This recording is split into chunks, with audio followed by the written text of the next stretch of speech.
Bonsoir à tous et bienvenue dans cette nouvelle édition de 24 heures Sénat. Voici les titres. Le compte à rebours a commencé à Bruxelles pour le budget français. Il pourrait être rejeté d'ici à 15 jours par la Commission européenne. Un scénario humiliant que certains cherchent à tout prix à éviter en Europe. On sera en direct avec le député européen Jean Arthuis. Il nous dira si les risques de censure sont réels. Et pour adoucir la Commission européenne, Emmanuel Macron, le ministre de l'économie, a présenté ses principales mesures pour libérer l'économie française de ses blocages et de ses corporatismes. Le projet de loi de lutte contre le terrorisme en examen au Sénat, il crée une interdiction de sortie du territoire pour freiner les départs de jeunes Français candidats au djihad, mais prévoit aussi de bloquer les sites internet faisant l'apologie du djihad, une mesure jugée liberticide par certains. On en débat dans ce 24 heures Sénat. Je vous le disais à l'instant, le Sénat examine en procédure accélérée le projet de loi anti-djihad. À cette occasion, Bernard Cazeneuve, le ministre de l'Intérieur, a annoncé de nouveaux moyens pour la direction de la sécurité intérieure. Ce texte a déjà été adopté à l'Assemblée nationale où il a fait consensus. Au Sénat, l'ambiance était beaucoup plus tendue cet après-midi. Quentin Calvi. Passe d'armes entre Esther Benbassa, élu écologiste, et Alain Richard, l'un des deux rapporteurs du texte. La sénatrice regrette que l'on ne s'attaque pas aux causes de la radicalisation des jeunes. Chez nous, l'école a échoué dans sa mission d'inclusion. Elle a préféré s'intéresser à ceux qui réussissent. Monsieur, vous me laissez parler, s'il vous plaît. Je peux ne pas partager les mêmes idées que vous. Je vous demande la courtoisie. Mis à part cette escarmouche, la majorité des groupes politiques s'accordent sur ce projet de loi déjà adopté à l'Assemblée nationale. Principale mesure du texte, la création d'un nouveau délit dans le code pénal d'entreprise terroriste individuelle, l'interdiction administrative de sortie du territoire avec la saisie du passeport et de la carte d'identité, ou encore le blocage administratif des sites appelant au djihad. Sur ce dernier point, la loi permet aux autorités administratives d'agir et non aux juges traditionnels. Alors ce qui est préventif, c'est du domaine de l'administration. Et il y a des juridictions pour ça, qui sont aussi soucieuses des libertés publiques. Ça s'appelle les tribunaux administratifs, les cours administratives d'appel et le Conseil d'État. Certains ont tendance à l'oublier et voudraient que ce soit la justice judiciaire qui s'occupe de tout. Eh bien non, ce n'est pas son rôle. Car c'est le véritable enjeu de ce texte, empêcher la propagande djihadiste, mais ne pas mettre à mal les libertés individuelles. Ce qui me gêne, c'est qu'on n'ait pas choisi pour cela la formule normale, celle qui devrait être utilisée dans tous les cas où la question se pose, qui est le recours au juge judiciaire. C'est lui qui est le gardien des libertés, c'est donc à lui de décider du blocage d'un site. Il peut le faire très rapidement en référé. Je pense qu'il ne faut pas laisser dans ces domaines d'ambiguïté. Une loi de circonstance selon certains, mais à ce jour, il serait 1000 Français à avoir quitté le territoire pour les terrains terroristes. Et on reparle des enjeux de ce projet de loi avec nos invités à la fin de ce journal. Autre temps fort de l'actualité au Sénat, l'audition de Didier Migaud, le président de la Cour des comptes, était entendu ce matin par les sénateurs sur le projet de budget pour 2015 et sur le projet de loi de financement de la sécurité sociale. Il espère que ce texte sera en phase avec le contexte budgétaire. On l'écoute au micro de Quentin Calmi. Il y a des économies possibles en matière d'assurance maladie pour éviter que la France connaisse des déséquilibres ou des déficits permanents. Nous essayons d'apporter notre contribution pour que les engagements qui sont pris par notre pays, par la France, puissent être respectés comme l'ont souhaité d'ailleurs les parlementaires en votant les lois de programmation, étant entendu que les décisions appartiennent bien sûr aux députés et aux sénateurs. La France, comme tous les pays de la zone euro, doit envoyer d'ici à ce soir son projet de budget 2015 pour que la Commission l'examine et donne son avis, alors que le gouvernement français a décidé d'envoyer des signes forts à Bruxelles avec les mesures réformistes présentées aujourd'hui par Emmanuel Macron, ministre de l'économie, Jérôme Bonnard. Défiance, complexité, corporatisme, voici les trois maladies dont souffre la France, selon le ministre de l'économie. Au risque de briser certains tabous, l'ancien banquier a visiblement l'intention de bousculer des mentalités. Il se justifie. Accroître l'activité, permettre à ceux qui ont moins accès à cette économie d'accéder les plus jeunes, les plus défavorisés, les salariés qui veulent travailler davantage, ceux qui veulent préserver leur emploi, se battent pour le préserver. Voilà. Enlever les verrous qu'il y a de manière très concrète dans notre économie. En guise de remède, le projet de loi pour l'activité prévoit des mesures qui visent les professions réglementées. Elles pourraient voir leur statut modifié à travers des réformes ciblées, telle la libéralisation de certains actes notariés. Le travail le dimanche et le soir pourrait être autorisé dans des zones à fort potentiel. Plus inattendu peut-être, libérer le secteur de l'autocar. Grâce à des règles plus souples et des ouvertures de lignes, 10 000 emplois pourraient être créés selon le gouvernement. Ce projet est discuté au moment même où Paris soumet celui de son budget 2015 à Bruxelles. Hasard ou coïncidence, alors que la France, sérieusement pointée du doigt pour son retard dans les réformes, doit convaincre. Le ministre de l'économie annonce aussi des cessations d'actifs de l'État sur 18 mois. Elles pourraient rapporter entre 5 et 6 milliards d'euros pour aider à relancer l'investissement au sein de l'Union. Des annonces qui s'ajoutent aux économies annoncées dans les armées. C'est sur ces bases que la Commission européenne rendra son avis sur le budget français. Et nous sommes en direct de la Commission européenne à Bruxelles avec Jean Arthuis, député européen, président de la Commission des budgets. Bonsoir. Bonsoir. Alors, est-ce que les risques de rejet du budget français par Bruxelles sont réels, Jean Arthuis? Je pense que la Commission va être très attentive aux efforts qu'accomplit la France pour respecter ses engagements. Et le dialogue va certainement être assez délicat. Nous sommes dans une phase d'indécision aujourd'hui, puisque la Commission Barroso est sur le point de prendre congé, et c'est au 1er novembre, en principe, que la Commission Juncker va s'installer. Je suis persuadé qu'il va y avoir des échanges multiples entre la Commission et entre le gouvernement français à propos de ce budget. Tout à l'heure, vous évoquiez les difficultés de notre pays, ses corporatismes, son conservatisme, mais je crois que le principal problème de notre pays, c'est la gouvernance publique. L'incapacité de nos gouvernements, c'était déjà vrai avant l'élection de M. Hollande, mais c'est pire aujourd'hui, à prendre des décisions, à engager les réformes structurelles pour rétablir la compétitivité de l'économie française, pour recréer des emplois, pour faire de la croissance, et aussi pour maîtriser la dépense publique, réduire les déficits et assumer nos engagements. On est en train de dire que c'est l'Europe qui nous oblige à opérer ces réformes, ces transformations. Mais s'il n'y avait pas l'Europe, si la France n'était pas dans la zone euro, la France serait instantanément mise dans l'obligation de mettre de l'ordre dans ses comptes publics, de retrouver de la compétitivité parce que les marchés financiers l'y contraindraient, sans délai. Est-ce que Manuel Valls, qui a beaucoup rappelé ces derniers temps la souveraineté de la France en matière budgétaire, sous-estime la menace qui pèse aujourd'hui de la part de Bruxelles sur les comptes français? Et vous savez, ce qui est vrai pour un ménage, pour une entreprise, pour une association, pour une collectivité locale et pour un État, quelle est la souveraineté d'un surendetté? Au surplus, lorsque ce pays a fait le choix de partager sa souveraineté monétaire dans un pacte de confiance, dans un pacte de stabilité et de croissance. Donc ce sont des éléments de langage, mais c'est quelque part une forme de démagogie. Je pense qu'on n'est pas à la hauteur de la pédagogie, de l'objectivité. Il faut sortir du déni de réalité et accepter de gouverner avec courage, en permettant à nos concitoyens de s'approprier les problématiques que nous devons maîtriser pour opérer les réformes, et que ces réformes ne soient pas des annonces, une succession d'annonces. Et ceci décourage nos partenaires. Vu de Bruxelles, je vois bien dans le regard de mes collègues députés qui ne représentent pas la France qu'il y a une interrogation, un doute sur la capacité de la France à assumer ses obligations et ses responsabilités. Justement, Jean Arthuis, quelles seraient les conséquences pour la France au sein de l'Union européenne d'un rejet de ses comptes par Bruxelles? Je pense qu'il y a un risque d'être pénalisé par une amende, mais je ne crois pas qu'on aille jusque-là. En revanche, un pays qui est dans une telle singularité, qui n'arrive pas à faire ses réformes, qui est mis en accusation par ses partenaires, qui, eux, ont fait de vrais efforts pour en sortir, eh bien, ce pays-là, la France, risque de perdre son influence au plan européen.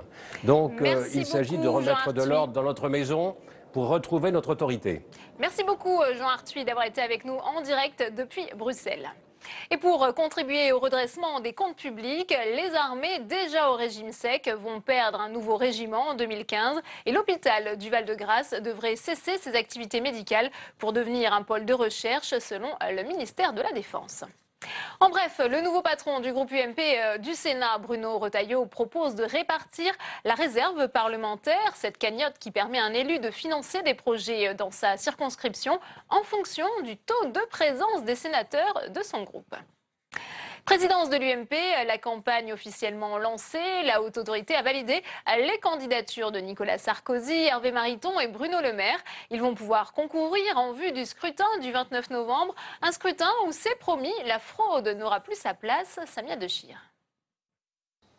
Le compte à rebours est lancé. La campagne pour l'élection du président de l'UMP s'est officiellement ouverte ce matin. Pas de surprise dans la liste des 3 candidats officialisés par la haute autorité du parti.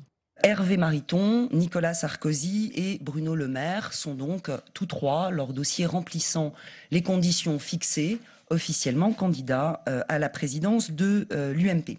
La campagne s'achèvera le 27 novembre à la veille du scrutin. Les militants auront ensuite 24 heures pour choisir leur candidat lors d'un vote électronique. C'est un vote sans procuration et un vote dans le cadre duquel les adhérents donc pourront se connecter à un site de vote spécifique, site de vote sur lequel ils devront s'identifier avec des codes qui leur seront communiqués par courrier. Des précautions prises pour éviter le fiasco de l'élection ratée de 2012. Pour écarter tout soupçon de fraude, le dispositif de vote sera soumis à une expertise indépendante par la haute autorité.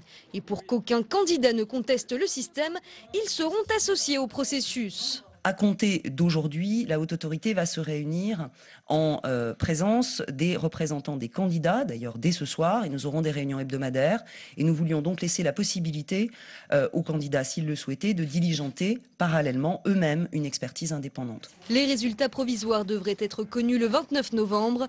Nicolas Sarkozy fait pour l'instant figure de grand favori, mais s'il gagne, les statuts du parti l'obligeront à renoncer à son poste de président pour pouvoir se présenter à la primaire pour la prochaine présidentielle. Jérôme Lavrieux, le député européen, se met en congé de l'UMP. Il l'a annoncé dans une lettre au secrétaire général par intérim de l'UMP, Luc Châtel. Il qualifie de mascarade la procédure d'exclusion qui le vise à cause de son rôle dans l'affaire Big Malion. Et on reparle du statut juridique du chef de l'État avec l'adoption à l'unanimité ce matin par la commission des lois du Sénat d'une proposition de loi sur l'article 68 de la Constitution. Pour en parler, Perrine Tarnot nous a rejoint sur ce plateau. Bonsoir Perrine. Bonsoir Delphine. Alors de quoi s'agit-il exactement, cet article 68 ? Alors c'est une sorte, Delphine, de procédure d'impeachment à la française, c'est-à-dire que le Congrès peut destituer le président de la République s'il vient à manquer gravement à ses devoirs. C'est une exception notable à notre Constitution qui stipule que le chef de l'État n'est normalement pas responsable devant le Parlement. Alors dans quelles conditions le Sénat et l'Assemblée nationale pourraient destituer le président de la République ? Eh bien la nouvelle écriture de l'article 68 de la Constitution parle de manquements graves à ses devoirs, par exemple une violation de la Constitution si le chef de l'État refuse de promulguer des lois, ou alors s'il commet un meurtre, un viol ou un délit particulièrement grave. Que se passe-t-il alors ? Eh bien, je vous propose, Delphine, d'écouter Hugues Portelli. Il est le rapporteur de ce texte qui sera examiné la semaine prochaine au Sénat. L'article 68, qui a remplacé l'ancienne procédure qui n'a jamais fonctionné, où le président était irresponsable sauf en cas de haute trahison, mais on n'a jamais su ce qu'était la haute trahison, et bien a été remplacé par une autre disposition qui prévoit qu'il ne peut pas être jugé, mais il peut être simplement destitué par le Parlement, donc les deux chambres réunies en congrès, mais avec cette fois-ci le vocable de haute cour, destituent le président de la République s'ils estiment, donc les parlementaires, que le président de la République a manqué à ses devoirs et qu'il ne peut plus continuer à exercer sa fonction. Alors dans ce cas-là, il faut une majorité des 2/3 des membres du Parlement. Voilà, une majorité de 2/3 du Parlement, c'est sans délégation de vote, a précisé Hugues Portelli. Autant dire que ce sont des conditions de destitution très encadrées qui s'appliquent donc à des situations tout aussi exceptionnelles. Delphine, Hugues Portelli l'a également rappelé, cette nouvelle écriture de l'article 68 de la Constitution remplace la procédure de haute trahison qui était jugée par tout le monde beaucoup trop floue et qui n'a jamais été précisée juridiquement. Alors cette procédure devrait être adoptée la semaine prochaine par le Sénat, conforme à un précédent vote de l'Assemblée nationale et donc adopté définitivement. mais elle ne règle pas la question de la responsabilité pénale du chef de l'État, définie elle par l'article 67 de la Constitution. Pour revenir sur ce statut pénal du chef de l'État, il faudrait une majorité des 3/5 en Congrès. François Hollande ne l'a pas et aujourd'hui donc le président de la République reste inattaquable pendant toute la durée de son mandat. Bref, il n'est pas injusticiable comme les deux autres et ce n'est pas prêt de changer. Merci beaucoup Perrine pour toutes ces explications.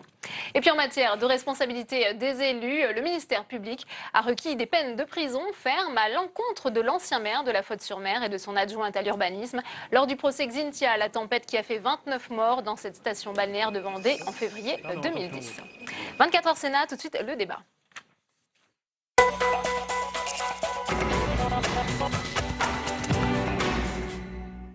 Et avant d'ouvrir le débat de ce 24 heures Sénat avec nos invités ce soir, on revient sur un des points litigieux du projet de loi renforçant la lutte contre le terrorisme. Il concerne le blocage des sites internet faisant l'apologie du terrorisme. Des associations s'inquiètent des conséquences d'une telle interdiction. Voyez ce reportage de Tamtra Nuit.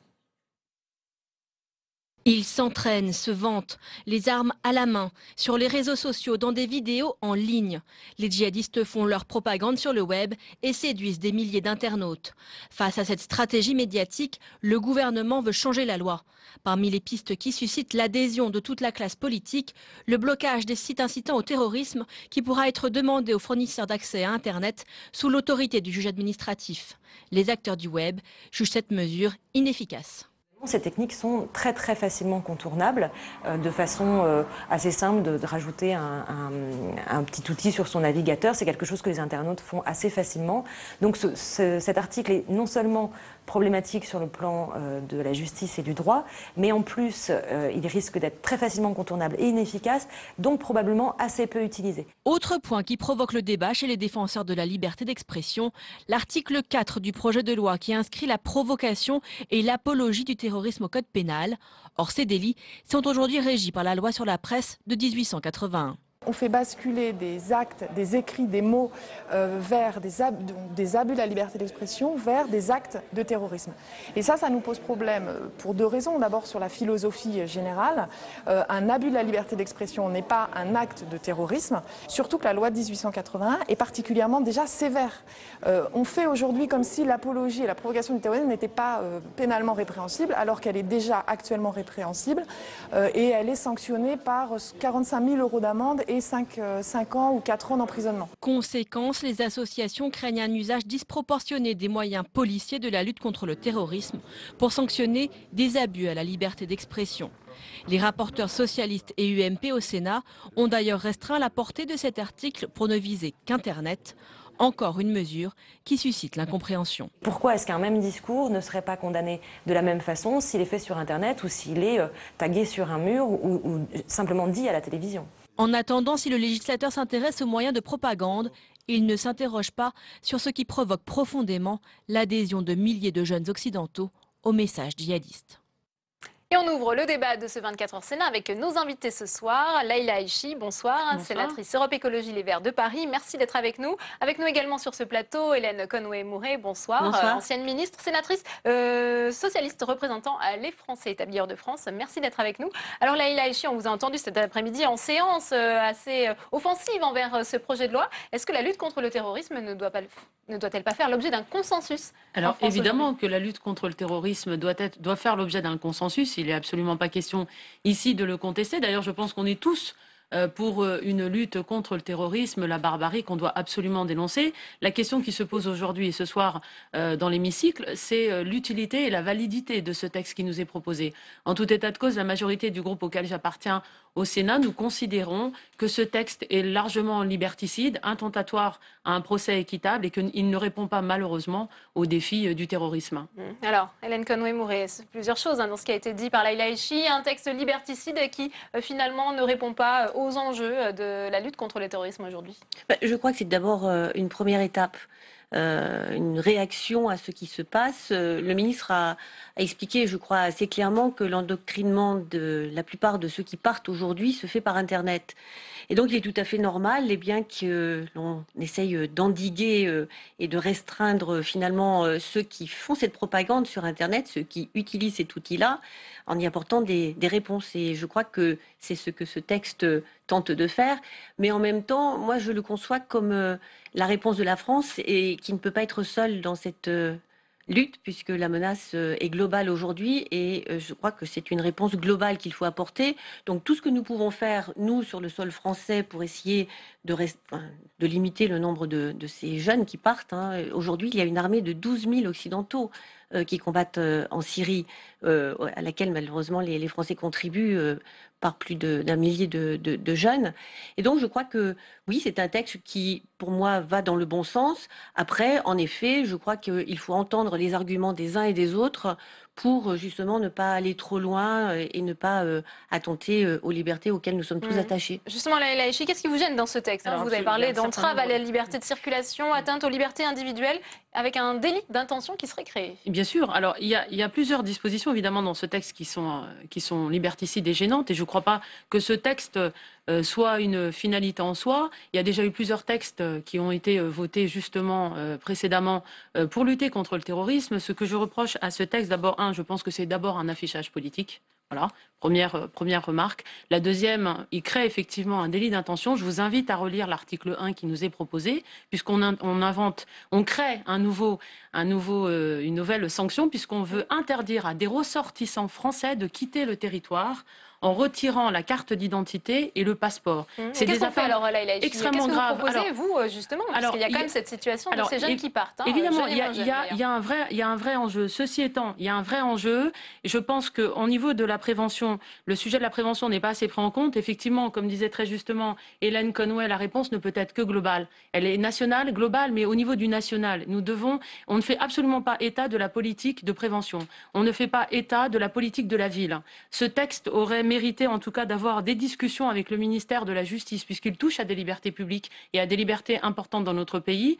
On introduit, on a l'impression que le juge, enfin pas le juge administratif, l'administration est en train de surfer au niveau pénal. Vous observerez que dans ce texte, encore une fois, on atteint de manière grave au droit d'aller et venir, sans contrepartie et sans procès équitable. Aujourd'hui, quand dans notre système juridique, le juge judiciaire est le protecteur des libertés individuelles et le protecteur des libertés fondamentales. Dans le texte que nous propose le gouvernement, il ressort de l'administration. Et ce jeu est extrêmement dangereux pour notre République et pour notre démocratie. On va faire agir Hélène Conway-Mouret sur cette liberté de circulation. Que pensez-vous des arguments de Laïla Haïchi? Écoutez, la liberté de circulation doit avoir d'ailleurs, dans un premier temps, être sur le territoire français. Que les Français n'aient pas peur d'emmener leurs enfants à l'école, n'aient pas peur de prendre le métro. Et on entend aujourd'hui des gens qui se posent des questions quand ils montent dans le RER ou dans le métro. Donc je pense que, en effet, ce texte va dans le sens de nous protéger. Je ne suis pas d'accord avec Laïla Haïchi quand elle dit que c'est un effet d'annonce. Non, je crois que la situation est très grave. Oui, mais ce n'est pas vrai. Je pense qu'aujourd'hui, il faut dire aux Français qu'en effet, il y a des attentats qui sont prévus pour frapper sur le sol français et que, eh bien, il est tout à fait naturel que le gouvernement mette tout en place pour prévenir, parce que c'est de la prévention, c'est aussi de la réaction, mais il faut les deux aujourd'hui parce que la menace est réelle. J'ai eu malheureusement la chance, pendant les 2 années précédentes au ministère, de me déplacer dans un certain nombre de pays, notamment la Libye, la Tunisie, tout de suite après les événements. Et j'étais en Turquie, j'en suis rentrée hier soir. Eh bien, la menace est réelle. Enfin, aujourd'hui, la Libye vit dans un chaos le plus complet. Il n'y a plus d'État. Demain, mais on ne doit pas pour autant autoriser notre administration à retirer la carte d'identité, le passeport. Mais nous avons la chance de continuer à vivre dans une démocratie où, en effet, nous sommes très protecteurs de nos libertés et de tous les droits que nous avons. En même temps, je crois que ces gens-là n'agissent pas avec le même logiciel que nous avons démocratique en tête.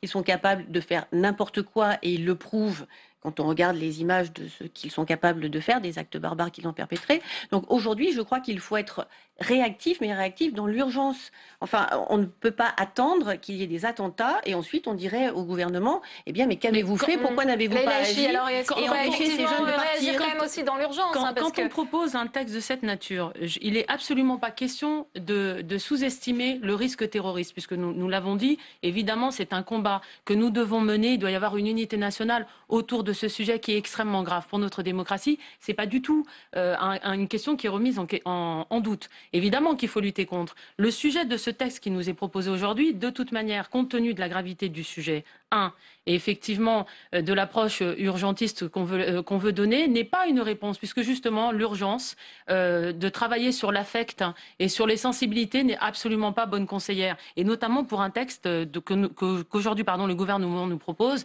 et qui est largement attentatoire. Je vous dis par exemple, le premier alinéa 5 propose, lorsqu'il existe des raisons sérieuses de penser que nous avons introduit dans ce texte, il est introduit une intention comme délit. Ça n'existe pas en droit pénal. C'est-à-dire que les écologistes vont faire des recours contre ce texte, c'est-à-dire le Conseil constitutionnel par exemple? Très certainement, peut-être que j'imagine que des avocats saisiront une QPC pour ce texte. Je ne suis pas sûre qu'il y ait suffisamment de parlementaires pour soulever cette question de constitutionnalité. En tout cas, clairement, ce texte est contre la Convention européenne des droits de l'homme. Nous instaurons dans ce texte des process totalement attentatoires aux libertés publiques. La liberté d'aller venir, c'est une liberté qui est protégée par notre Constitution, qui est largement remise en cause. Et en tout état de cause, vous observerez également, puisqu'il s'agit, c'est ce que dit de toute façon tout à l'heure le ministre, de vouloir lutter contre le terrorisme. Ce texte ne répondra pas aux enjeux du terrorisme, mais deux raisons.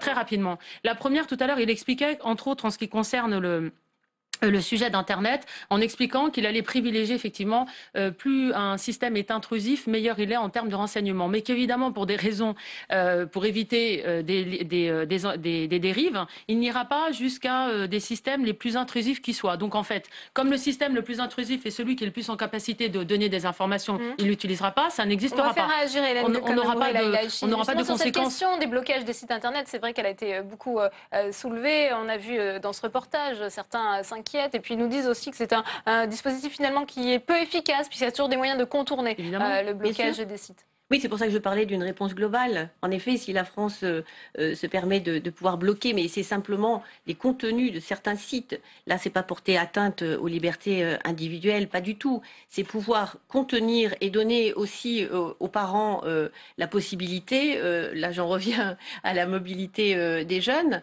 la possibilité pour des jeunes qui sont majeurs aujourd'hui, à des familles, de pouvoir essayer de les garder et de faire en sorte qu'ils ne partent pas. Moi, je vois dans ce texte la volonté d'essayer d'endiguer ce phénomène, d'y répondre. Enfin, on fait référence à des sources du problème, aux sources du problème du terrorisme, puisqu'on a vu cette passe d'armes entre Alain Richard et Esther Benbassa dans l'hémicycle. Effectivement, Esther Benbassa pointait peut-être du doigt un échec de l'intégration de l'école de la République, par exemple. Mais bien sûr, mais on ne va pas le résoudre dans ce texte-là. Ce texte-là a une cible très très limitée. Non, au contraire. De pouvoir essayer à la fois d'agir sur l'Internet, parce que l'on sait que les jeunes sont recrutés de cette façon-là, et de faire en sorte qu'ils ne partent pas. C'est les deux éléments qui sont dans ce texte-là. Alors après, bien sûr qu'il faut une politique de la ville, qu'il faut une politique éducative qui fasse en sorte que ces jeunes ne sortent pas de l'école illettrés ou qu'ils soient laissés pour compte. Bien sûr, mais c'est une réponse globale à nouveau. Ce texte-là a une portée limitée et je crois absolument pas. C'est justement le danger du texte. Il n'a absolument pas une portée limitée. Et c'est justement le danger.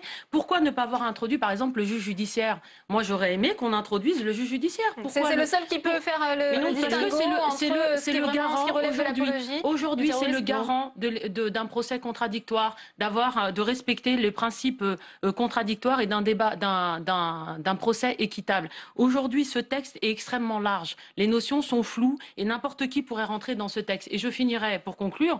Tout à l'heure, le ministre expliquait que c'était un sujet d'envergure et une priorité nationale de lutter contre le terrorisme. Nous sommes tous d'accord avec ça. Il est prêt à revenir sur les libertés individuelles, à porter atteinte à des grands principes de notre République. Et dans le même temps, il est prêt simplement à consacrer 12 millions d'euros pour la lutte contre le terrorisme. Je vous rappelle simplement, et je conclurai là-dessus, 12 millions d'euros, c'est le budget des Pays de la Loire pour le tourisme et c'est le budget du Sénat pour le Jardin du Luxembourg. C'est vous dire à quel point on n'apporte pas la réponse à l'enjeu du terrorisme. Et ce texte n'est absolument pas une réponse, c'est un texte qui est attentatoire aux libertés individuelles. Et si vous me permettez juste... position et on imagine que vous allez peut-être vous abstenir sur ce texte. Non, je voterai contre et nous sommes plusieurs dans mon groupe à voter contre. La majorité du du groupe Votre Raconte, justement parce que ce texte on a posé la question à notre partenaire du nouvelobs.com, aux internautes justement.